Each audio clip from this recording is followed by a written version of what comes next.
I knew Stephen Paddock as a kind, caring, quiet man. I loved him and hoped for a quiet future together with him.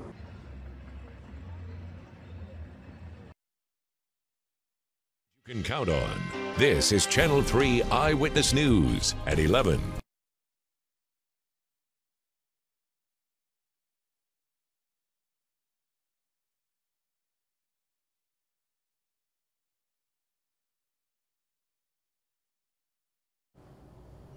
Check, Greg. 1 2 3 1 2 3 1 2 3 1 2. Whoa, mic check. 1 2 3 4 5. 1 2 3 4 5. Mic check.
Mic check. 1 2 1 2 1 2.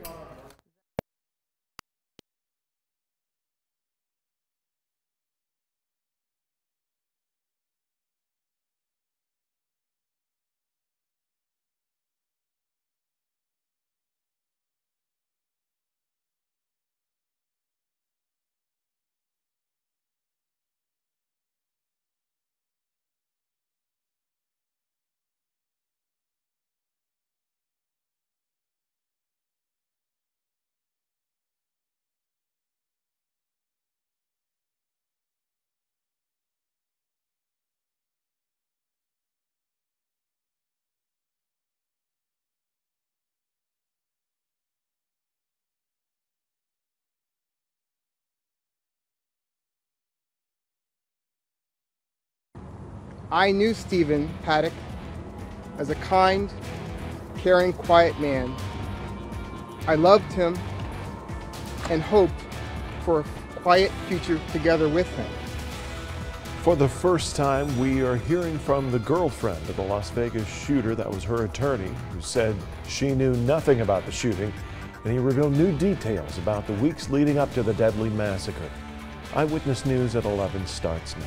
With coverage you can count on, this is Channel 3 Eyewitness News at 11. Good evening. Thank you for joining us. I'm Greg Glover. And I'm Cindy Sexton. Tonight, officials are saying the Las Vegas gunman who shot into a crowd of 22,000 people, killing 59 of them, had planned to survive and escape.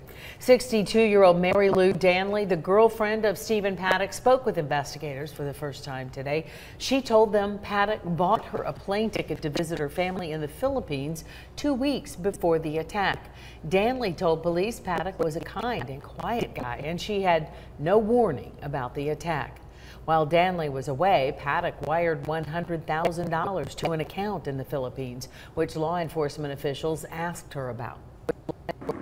I was grateful, but honestly, I was worried that first, the unexpected trip home and then the money was a way of breaking up with me. It never occurred to me in any way whatsoever that he was planning violence against anyone. Those words spoken by Danley through her attorney. President Donald Trump traveled to Las Vegas today to meet with law enforcement officers and survivors of the shooting. A man who grew up in Chattanooga was shot during the chaos in Las Vegas. 28-year-old Joe Pace was working at the Route 91 Harvest Festival when gunfire broke out. Earlier in the evening, the Lookout Valley High grad and thousands of others were enjoying the Jason Aldean concert. That quickly changed. Pace was shot in the shoulder. The things that I heard, nobody should have to hear. I heard more gunfire, heard women crying and screaming. Paramedics treated his wound at the scene. Pace plans to visit his family here in Chattanooga later this month.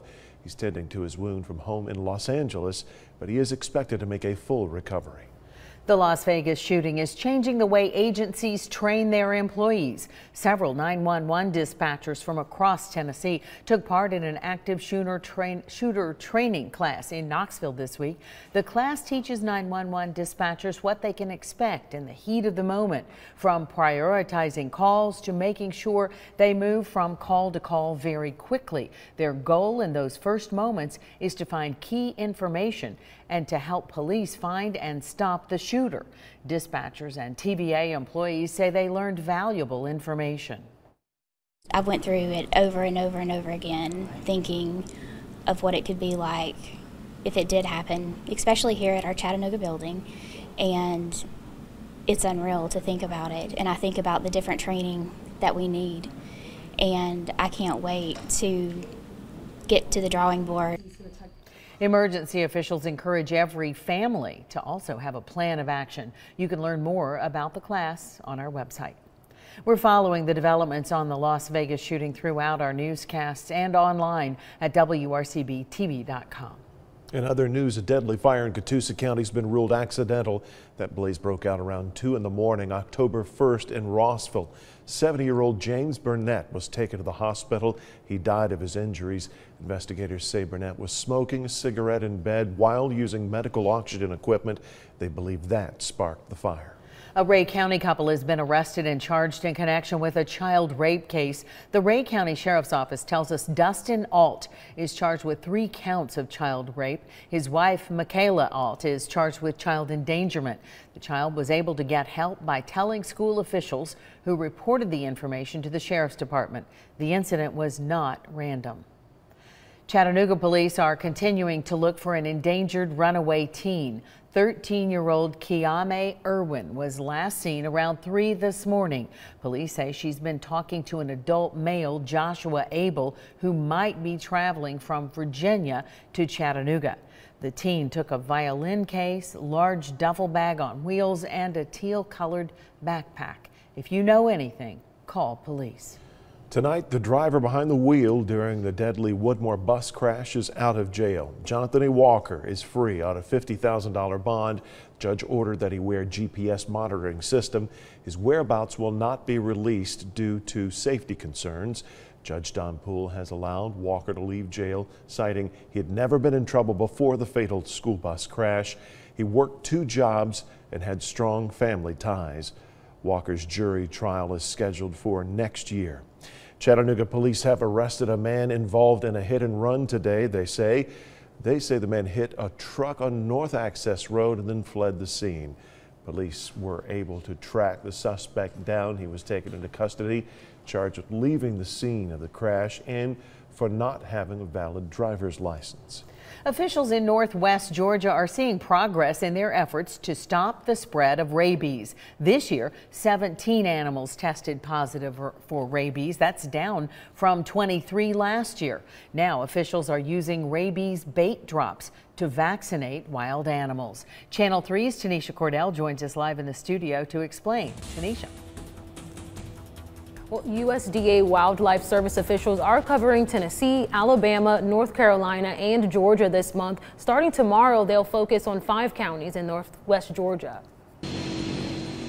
Rabies vaccines will soon fall from the sky in Walker County, a special treat for wild animals, especially raccoons. It gives us the ability to better target wooded habitat, in areas where you've got backyards and woodlines, whereas in rural areas where it's mostly forested area, we are going to be flying in airplanes at a low altitude. Jordana Kirby with the USDA says wildlife animals are the #1 source of rabies in the U.S. It's why you may see these around your home soon.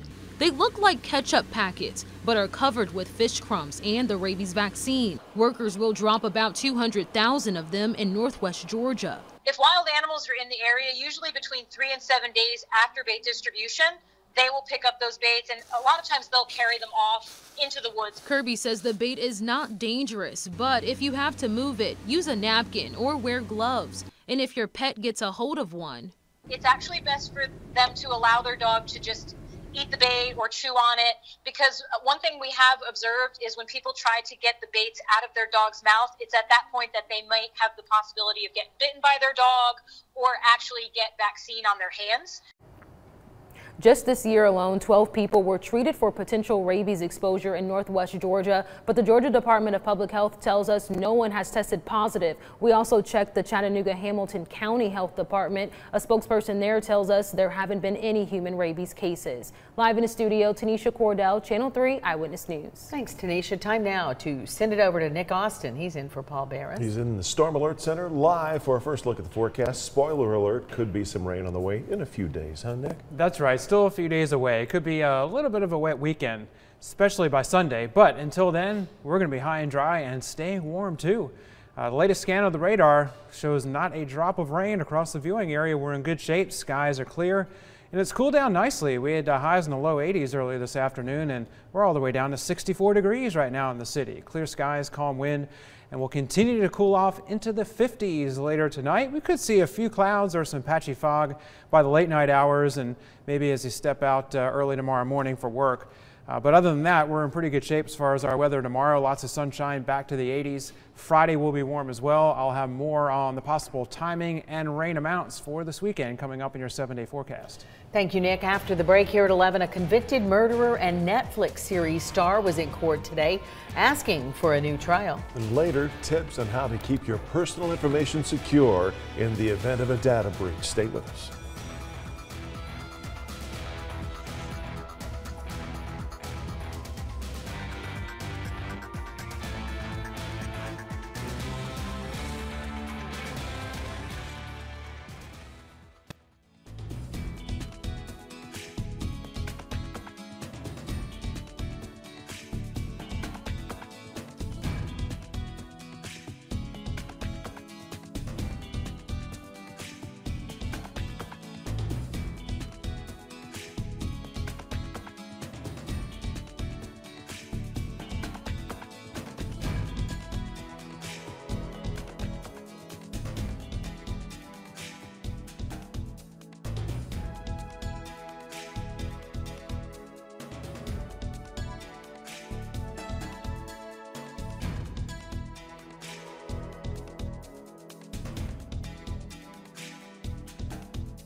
A woman accused of committing a 1990 murder while dressed as a clown made her first court appearance today. A judge ordered 54-year-old Sheila Keene Warren to be held without bond. Prosecutors say Warren shot and killed the wife of a man she later married. Witnesses told police in 1990 the two were having an affair. Michael Warren, Sheila's current husband, has not been charged, but he has not been ruled out as a suspect. Prosecutors are seeking the death penalty in the case. A convicted Wisconsin man who's also the star of a Netflix series will not receive a new trial. A judge in Madison denied the request of Stephen Avery to receive the new hearing. He's the star of the hit Netflix series Making a Murderer. He says his conviction in the 2015 death of Teresa Halbach was based on false testimonies and planted evidence. His nephew, Brendan Dassey's conviction in the murder was overturned last year. However, Dassey's still in custody.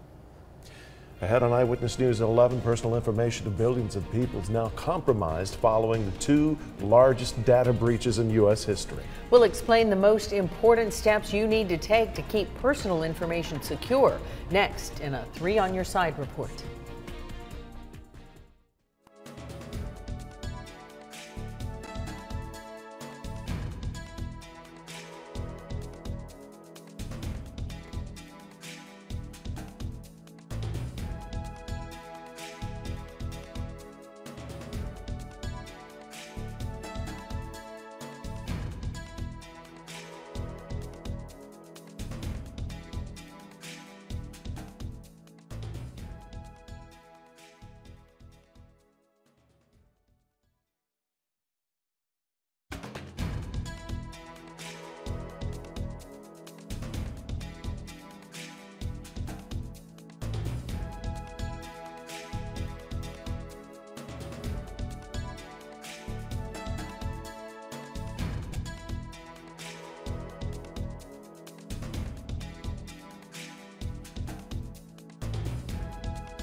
Count on. This is Channel 3 Eyewitness News at 11. Tonight, officials are calling the Yahoo breach the largest data breach in U.S. history.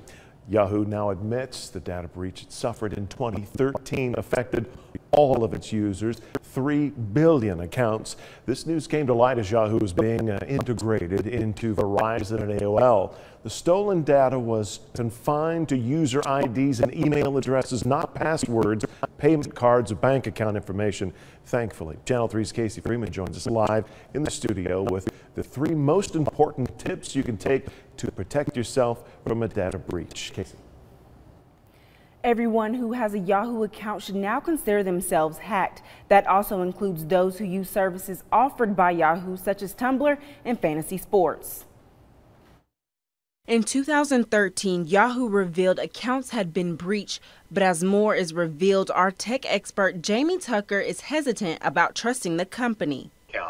This breach started at 500,000, then it went to 1 million, then it went to 1 billion, and now we're finding out it's every Yahoo account. I don't trust Yahoo anymore. I would close those accounts with Yahoo. This breach allows hackers to have access to your email, passwords, and birthday. For those who've used their credit card through this email, information is already popping up on the dark web. You can go on the dark web and you'll find credit cards for sale, the stolen credit card which we don't know what kind of limit is on this credit card, but we'll sell it to you for $50. For those who are now looking for another email provider, Jamie Tucker has a recommendation. I think for the general public, Google does an excellent job at protecting that information. And so I feel confident of using Google and Gmail.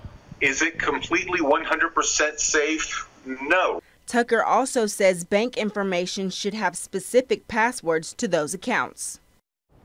The FBI says the perfect password consists of 13 characters with a mix of upper and lowercase letters, numbers, special symbols, and this should not use any common words. Live in the studio, Casey Freeman, Channel 3 Eyewitness News. Casey, thank you. Equifax's former CEO took full responsibility for a security breach at that credit firm earlier this year. Richard Smith's testifying before a House subcommittee this week. He apologized for the criminal hack that affected the personal information of more than 145 million people. He blamed that breach on human and technological errors. Search and rescue efforts came to an end today, 4 weeks after a powerful earthquake rocked Mexico City. Rescuers were still climbing over what remained of a 7-floor office building, but the last person known to be trapped alive in rubble was recovered 2 weeks after the quake. Civil defense officials said Mexico's official death toll is now at 369. The National Park Trail, where a remote fire started and skipped miles to contribute to a deadly blaze in Gatlinburg last year, is being partially reopened. Officials with the Great Smoky Mountains National Park announced that the Chimney Tops Trail will be reopened Saturday. There will be a new observation point on the trail. The top quarter-mile section to the Pinnacles remains damaged and will therefore be closed. A summer burn ban has been lifted in Walker County, Georgia. The ban on outdoor burning ended Saturday in all 54 Georgia counties. The Georgia Forestry Commission is now issuing burn permits. Officials are warning everyone to be extra cautious when doing any open burning. They recommend having a shovel, water, and a cell phone on hand in case of an emergency. They say a fire should never be left unattended. Has been pretty dry, but the burn ban is lifted in Georgia. Let's find out more from Nick about our chances for rain. He's live at the Storm Alert Center, Dick. Well, it's going to be pretty dry again tomorrow, but we'll find out tomorrow morning if the Air Pollution Control Bureau does the same thing for the Chattanooga area. Right now we're in good shape though, and it's cooled off nicely. We're in the 80s this afternoon. Now we're in the 60s here in the city, right around the mid 60s, upper 60s in Nashville, almost at 70 degrees down in Atlanta. Right here in the city at Level Field, 64 degrees, a pleasant 59 down in Dalton and Blue Ridge, Georgia, 57 Cleveland. Dayton is at 59 right now. And winds are calm and skies are mostly clear. We have a few high clouds streaming over the area. These are really high clouds up at about 25,000 feet, but nothing on the radar. So we have mostly clear conditions, fair skies out there. And all thanks to this big ridge of high pressure that is over the Tennessee and Ohio River valleys right now, stretching down all the way to parts of the Gulf Coast, bringing us all this fair weather. And it's keeping this one frontal boundary well up to the north of us, where there'll be some more showers and storms overnight and during the day tomorrow across parts of the Great Lakes and the Midwest. Heading into Friday, so tomorrow's going to be a splendid day for us again. Friday, the high pressure moves eastward, it weakens a bit, and we'll see a tropical system developing in the Gulf by the weekend, which could become tropical storm or Hurricane Nate as we head into the weekend, and it could bring us a pretty good dose of some rain for the second half of the weekend. Not as much so much for Saturday. Friday night football games were going to be okay, but we're going to watch what could become Nate as it might make landfall somewhere along the Gulf Coast between New Orleans and maybe even Pensacola during the day on Sunday, and it'll start to spread some rain our way Saturday afternoon in the form of just some scattered showers, and then maybe more of a solid almost all day rain on Sunday. So from Saturday afternoon into early Sunday afternoon, we could maybe see a couple inches of rain or so here in the metro area. No rain today at the rain gauge, and at least not out at Level Field. We didn't see a drop anywhere across the region today. There was hardly a cloud in the sky, let alone any rain. 82 and 54 are the high and low temperatures, and we had a lot of low 80s across North Georgia, except higher up in the mountains. 75 Fort Mountain. Right here at Channel 3 was 81, 77 for Signal Mountain, 82 down in Trenton, Georgia. And up in 10 Mile, 79, while Dunlap topped out around 83. 56 here in the city late tonight for the low, very pleasant, a little bit of patchy fog in some spots. Mostly sunny tomorrow, getting back up to 84 degrees, warm and dry, 57 late tomorrow night. Great night for Friday night football coming up as well. Friday during the day, though, your 7-day forecast has a high of 85. And then finally, we'll get a few showers, I think, popping up on Saturday. If you do have outdoor plans this weekend, Saturday will probably be the better day to do it, because I think Sunday looks like will be much wetter than Saturday, more of a steady rain most of the day, and some of that rain will linger into early next week, and it'll cool us down eventually, too. All right. And it is, after all, fall, so the It cool is down's fall. coming. It should be cooler, and we need the rain. Yeah. Thanks, Nick. Next in sports, a little friendly back and forth between Vanderbilt and Georgia before Saturday's meeting. That won't be friendly, I bet. Plus, in our Game of the Week preview, Central's eyeing its first home playoff game in more than 10 years. Paul Shaheen has that and more next.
Finally, a little entertainment leading up to an SEC kickoff. Georgia has yet to name a starting quarterback. Will it be the now healthy Jacob Eason or the still undefeated Jake Fromm? If Georgia's playing games, not naming one, Vanderbilt's Derek Mason isn't buying it. I mean, he's not fooling me. I mean, if that's what we think we're doing here. I mean, that young man, Fromm's won ball games. And Derek Mason's entitled to his opinion. Derek Mason's not, he's not at our practices. He doesn't watch our practice tape that I know of, so I'm not really concerned with those comments. Here's what we do know, other than the fact that Georgia is 5-0, ranked 5th in the nation, playing with the true freshman quarterback. Smart says he's in no real rush to name a starter. And when he does, it'll be based on the week of practice leading up to Saturday at noon in Nashville. They've both been great. They understand the situation. We have talked to them to answer your question and explain the situation. They both completely understand. They see it from our perspective, the team's perspective, and the team goals and team focus. As long as that's put first, then all the right decisions are made based off that. And they realize that, and those decisions are made based on practice. Whatever decision is made, we will be there on Saturday in Nashville to have you covered online and on air. Let's get to some future kickoff times you'll need to know. These are October 14th times, South Carolina and Tennessee. It's a noon kickoff on either ESPN or ESPN2. Georgia hosting Missouri, 7:30 p.m. kickoff on the SEC network. And Alabama's kickoff with Arkansas at home. Well, that time is up in the air. Still, CBS has not decided. They're using their 6-day grace period option. We know it'll either be the 3:30 CBS kickoff game or at 7 or 7:30 on either ESPN or ESPN2. On the prep beat, Courtney Braswell and the Purple Pounders are after another milestone. Central wants its first home playoff game in almost 2 decades. A win over region rival East Ridge in our game of the week would certainly help that cause. To say that we played first round home playoff game, you know, it's been unheard of for years here at Central High School. And it'd be the best feeling in the world to have a home playoff game right here on this field. It's a marquee game for us. It's an important game for us. It's a historical game for us. Pretty much everything that could be on the line in the season is on the line for us on Friday night. And so we're putting our eggs in the basket, hoping to practice well and have a chance to go play well. Now, you heard from Central running back Mike McGee before Braswell. McGee is one of the area's top rushers, closing in on 700 yards, and he already has 15 touchdowns through just 6 games. Both Central and East Ridge boast potent rushing attacks. Braswell says Friday night will be decided in the trenches. Well, you know, Coach James does a great job on those guys. The one thing they do really well is they have a lot of guys that can hit a lot of big plays. And if we want to have a chance in the football game, we've got to eliminate the big plays. I think a lot of it's going to be established at the line of scrimmage. Which offensive and defensive line can reestablish the line of scrimmage early is going to really dictate the pace of the ball game. And in case you cannot wait until Friday, Thursday has you covered. So will we. 2 Thursday night prep football games in the area. Bradley Central at Soddy Daisy and McMinn County at Ooltewah. We'll have the highlights from both games tomorrow night at 11. Some NFL news now. The Tennessee Titans are treading lightly with Marcus Mariota's hamstring issue. He's still listed as day-to-day, but did practice today for the first time since exiting the Houston blowout loss, injured. Head coach Mike Mularkey said Mariota was limited today at practice. They didn't ask him to do much. If he's unable to start Sunday in Miami, Tennessee will turn to backup Matt Castle. The Titans have also signed quarterback Brandon Weeden for insurance. Quick Big League Baseball update now. This is the NL Wild Card game. It is in Phoenix, Arizona right now. Colorado trailing the Arizona Diamondbacks 8-6 in the 8th inning. The winner gets the Los Angeles Dodgers in a best-of-5 NLDS. Of course, the Twins were in the AL Wild Card late last night. They lost to the Yankees. The Yankees ran away with that one late. And since I have some time, I've got a Nick Saban tease for tomorrow. Okay. Nick Saban reminisces tomorrow at 6, telling a story about a high school girlfriend that broke up with him and how his dad used that to teach him a lesson at work. Can't wait. I know, right? Nick Austin has your 7-day forecast when we get back.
Another cool start tomorrow. Temperatures in the 50s around 8 o'clock, but warming into the 80s again by the afternoon. So You see that noon temperature of 75. That's close to a normal high this time of the year, but we'll be climbing into the 80s the next 2 days, into the mid 80s. But by the weekend, you probably need your umbrellas. A few showers popping up Saturday. Could be quite a rainy day on Sunday. The story remains to be seen exactly how much rain we'll get and how widespread it'll be. Watching the tropics right now down in the Gulf. Okay. There's a system that's going to be, if it gets a name, it'll be Nate. Oh, wow. Yes. All right. That's next on the list. Path up through there. Yeah, he's sitting on the fence on that rain. You Oh, notice yeah. that? Yeah. Okay. Yeah. All right. A little bit. We'll get you down tomorrow. Get you We'll off the fine fence. tune, yeah. Thank you, Nick. We love to end the program with happy animal stories. This Always. applies, doesn't it? The turtle is an amphibian, right? It might, some kind Yeah, of there animal. you It's a go. living It creature. is, it is. Very large sea turtles safely back at home tonight in the sea. No one was happier than the people who placed them there. This 63-pound loggerhead named Hank had been cared for Stand at the the running Sea man. Turtle Hospital since May. Hank is one of 4 sea turtles returned to the ocean after rehabilitation at a South Carolina aquarium.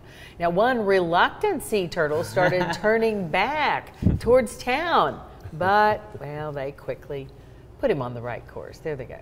Let's get him in the right way. Yeah, let's just put him down there real close to the water. That's me after a weekend of eating my way through Charleston, South Carolina. Don't make me go home. I want one more meal.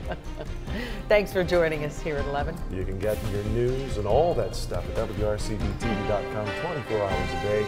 Have a good night.